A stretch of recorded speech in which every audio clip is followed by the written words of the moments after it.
ishlash uchun oddiy svarshchilar emas, haqiqiy mutaxassislar bo'lishi kerak.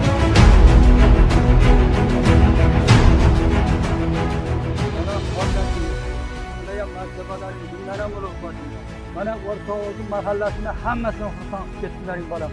Borlaringga shukr, rahmat. Ozgina mana shu chala ishlar bo'lib qoldi endi dodi. Buni ham o'zi bitirib ketish edi niyat. O'shaning uchun kelmayotgandim men. Shu bir yo'qlik bo'lsa, hal bo'lsa deb. Endi hozir mana kecha Jahongir viloyat rahbarlari bilan aloqaga chiqib nima qildik? Bo'tga o'shani aqlli shit o'rnatadigan bo'lishyapti.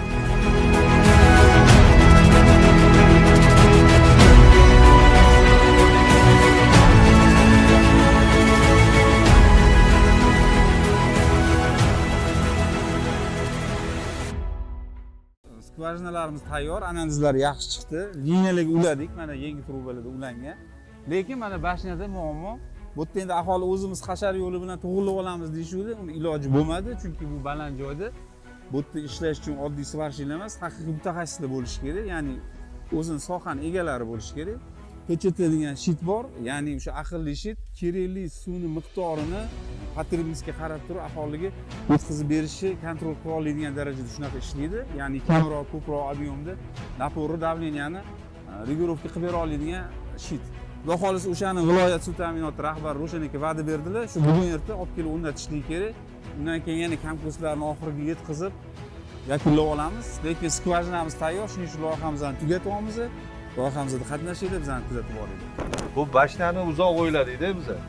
Buni bashnani hozir epetdan olib kelib o'rnatgani bilan ham buni rasxoti o'ziga yetarli kamida 20-25 million bilan bitadi. Bitta bashna olib kelib bo'sini qo'ysa ham, transfer trubka bor, texnika bor, ishchi bor, boshqasi bor. Shunga hozir zamonaviy aqlli shit degan narsa bor-da. Men oddiy shitni men tushunishingiz uchun kirib ko'rsanglar, oddiy shitdan 2-3 barobar katta bo'ladi. U shitni vazifasi nasosni bir ligirovka qilib ushlab turish. Mana uylarda kichkinagina Xitoy nasosini qo'yganlar bo'lsa kerak. O't betda ventilyatsiya g'izz qilib ishlaydi, yopganinglardan keyin o'chadi-ku. Bu katta shit ham bu nasosni shunaqa ligirovka qiladi. Misol uchun liniyaga bir 2 yo bo'lmasa 1,5 bosim berib qo'ysa, o'sha bosimni ushlab turadi. Xonadonlarda sizlarda rasxot bo'ladigan bo'lsa ishlaydi-da. Rasxot kechqurun tugagandan keyin nasos o'zi to'xtaydi avtomatik. O'chadi. O'zi o'chadi.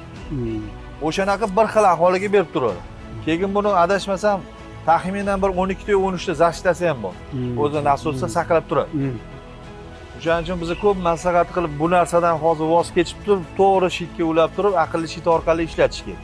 Bashnani rolini o'ynaydi-da u. Bashnani rolini o'ynaydi, datchik davleniya o'ynaydi, nasosni ligirovka qiladi, o'zi rasxotiga qarab o'zi ligirovka qiladi. Yaxshi. Oxirgi tochkaga borib tekshirib keldim. Daroxardagi yoqdi. 25 milliondan suv oqyapti. O'chirmay turing, oxirini borib tekshirdik. Nima degan, mahallani o'rta liniyadan ketgan, o'sha 110 turbada ketgandagi bosimni ko'rganimda uni bashi zo'r bosim. Nima deganki ancha past, lekin chiqyapti yaxshi. Lekin bosim. O'rtada o'g'ri tochkalar bor-da, jo'lam. Demak, o'rtada o'g'ri tochkalar bor. Gapingizni bo'ldim. Mana uyga oqizib qo'yganlar bor, ochiq joylar bor. Shuni hisobiga shunaqa bo'lyapti.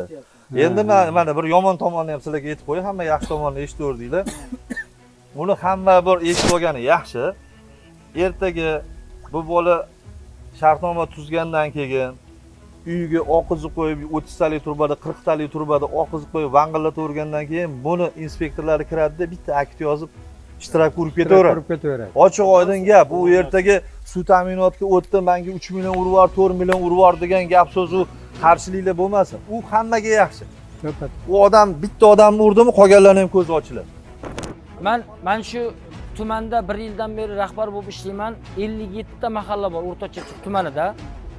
57 ta mahalla bor. Shu 57 ta mahalladan 33 tasi bizani balansli aholi suv bilan ta'minlaydi.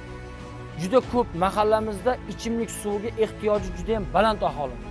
Ichimlik suviga yaroqli suv juda kamayib ketgan. Menga O'rtasaroy tomonidan aholi kelyaptiki, kachalkamizdan suv qochib ketdi, suv yo'q o'zi deyapti. Uch vadakandan suv ulanamiz deydi. Mana shu himmat loyiha degan mana shu loyihaga men Ziyoddin aka bosh ming rahmat. Mana bu yerda Yuqorovul degan mahallamiz bor. Shu mahallaga ham shu insonlar sababchiki suv chiqazib berdi. Aholisi juda minnatdor. Mana hozir ularga ham suv beryapmiz. O'sha bular chiqargan suvdan Mayramko'l degan mahallamiz bor, Qaytmas mahalla boshida. O'sha yerga ham suv boryapti. Bu yerda ham aholisi juda ham xursand. Mana hozir mana shu mahallada ham mana oldin men bir kelganda, men bog'chaga suv tortib berishmaslik kelganda ko'p odam menga aytganki, bu suv ichishga yaroqsiz. Bu suv ichib bo'lmaydi deb aytgan, ha, sho'r ta'm yo'q degan. Mana hozir bular suv qazib beryapti. Mana bu suvni olib borib tekshirganimizda juda ham ichishga yaroqli, sifati yaxshi chiqqan bu suv. Shuning uchun bu suvni qadriga yetishimiz kerak. Hozir ham bir nechta mahalla menga har kun telefon qiladi, raislar keladiki, ayting o'sha homiylaringizga bizning mahallamizga ham suv chiqarib bersin deb. Mana hozir taklifini beryapmiz. Hozir bu yerdan chiqib bitta mahallaga boramiz, ko'ramiz. Shu odamlarga ming rahmat. Mana suv berib qancha odamning savobini, duosini olyapmiz. Buni bitgandan keyin xudo xolasa suv ta'minoti balansiga oladi. Suv ta'minoti balansiga olgani sizlarga qulaylik tomoni. Birinchidan mana hozir nechta xonadon bo'lsa, hamma har xil ishlatadi bu yerda suv. Albatta. Kimdir mana bu yerda yugurib yurganlar mehnati sinyapti, suvi qadriga yetyapti. Suvi qadriga yetmaganlar suv keldi deydi, anaqasi dalasiga ochib qo'yadi. Ochib qo'yadi.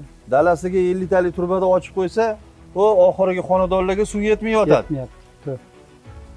Bu yerda balansiga oladigan bo'lsa, bu xonadonma-xonadon yurib, har bitta xonadon bilan shartnoma qilishga o'tadi.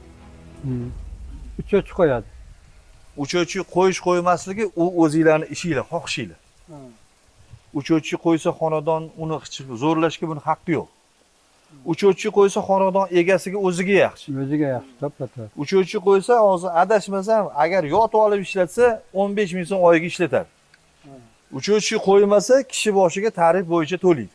Bu ligirovka qilgani, bu bolaga o'tgani, suv ta'minotiga o'tgani, bu o'zi hamma buni xlorlashi bormi suvi, toza suv berishi bormi mahallaga, shiti bormi, nasosi bormi, o't betda avariya bo'lib qolsa avariyasini qilishi bormi, hammasi bu bolani o'zi bo'ynida bo'ladi. Bo'ynida. Ey ilohi omin. İşlerini rivojini bersin, dinlerin sağ olsun, martabalaring bundan omiliq bo'lsin, olimlar oldirmanglar. Bolalaring barilarda bo'lib, topqanlaringga Allohim o'zi baraka bersin. Topqanlaring yaxshi kunlaringga, to'y tomosha o'yin kuyga, yaxshi kelinlar, yaxshi kuyovlar ata qilsin. Hamisha olinglar, oldirmanglar, ishlaringni rivojini bersin bolam. Sog' bo'ling.